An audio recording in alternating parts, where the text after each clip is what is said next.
Bonjour, je suis Judicaël Fossalusa, conseiller en gestion de patrimoine chez Bonjour Patrimoine et éditeur de contenu pour gestiondepatrimoine.com. Nous continuons à faire le tour du PEA et aujourd'hui, nous allons voir ensemble 3 idées reçues sur ce support d'investissement. Pour commencer avec ce que j'entends le plus souvent, mon argent est bloqué. Je vous rassure immédiatement, votre argent placé dans un PEA n'est jamais bloqué.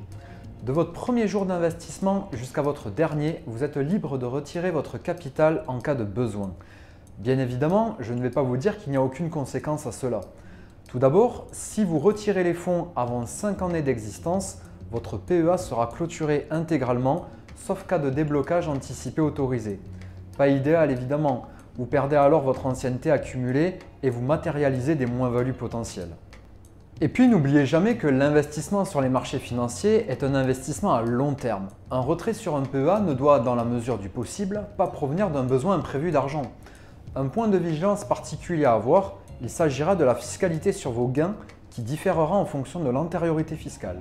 Nous pourrons vous accompagner tant pour la déclaration que pour l'optimisation. Une autre idée reçue que je remarque quasi systématiquement dans mes rendez-vous, c'est la croyance que le PEA peut se donner ou se transmettre. Sachez qu'il n'en est rien. Votre PEA, c'est votre PEA. Cet investissement ne peut pas faire l'objet d'une donation de votre vivant, contrairement à d'autres placements tels que son grand frère, le compte-titres, par exemple. Et s'il vous arrive malheur, que se passe-t-il pour votre PEA?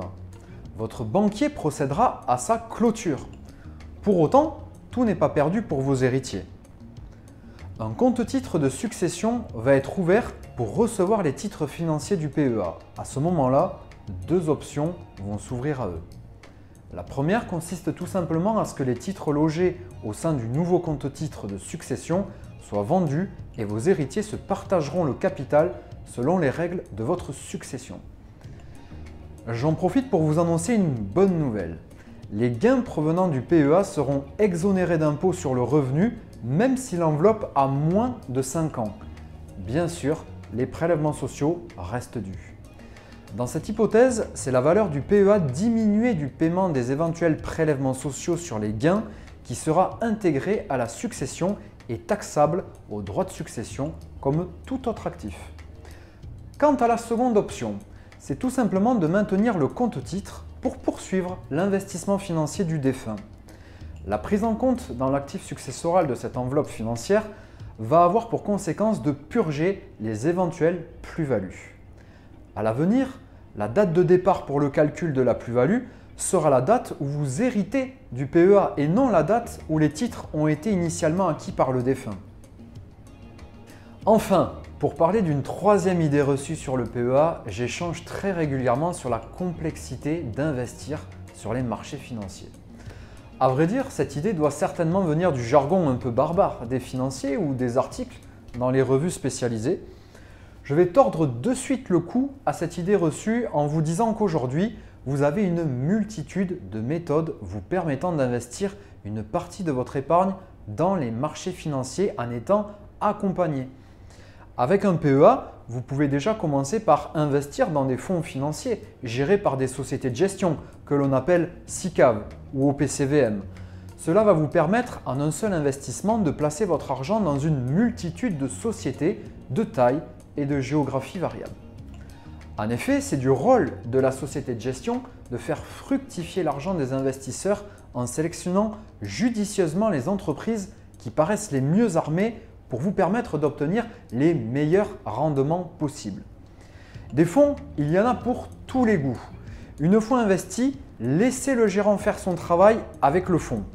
Attention toutefois, pour être considéré comme PEable en quelque sorte, ces supports doivent contenir 75% d'actions européennes.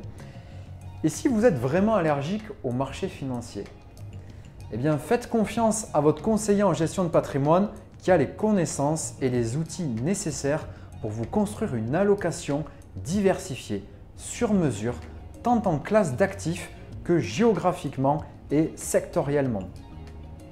La gestion sous mandat de votre investissement en bourse par une société de gestion est également possible. Le bénéfice pour vous sera double. Profitez de l'expérience et de la connaissance d'un ou plusieurs gérants professionnels et Ne plus avoir à vous soucier de la bonne diversification de votre portefeuille. Si vous souhaitez être accompagné dans l'ouverture ou la gestion d'un PEA, vous pouvez à tout moment nous contacter et un de nos conseillers en gestion de patrimoine sera ravi de pouvoir vous donner satisfaction. Et si cette vidéo vous a plu, n'hésitez pas à mettre un like et à vous abonner. À bientôt!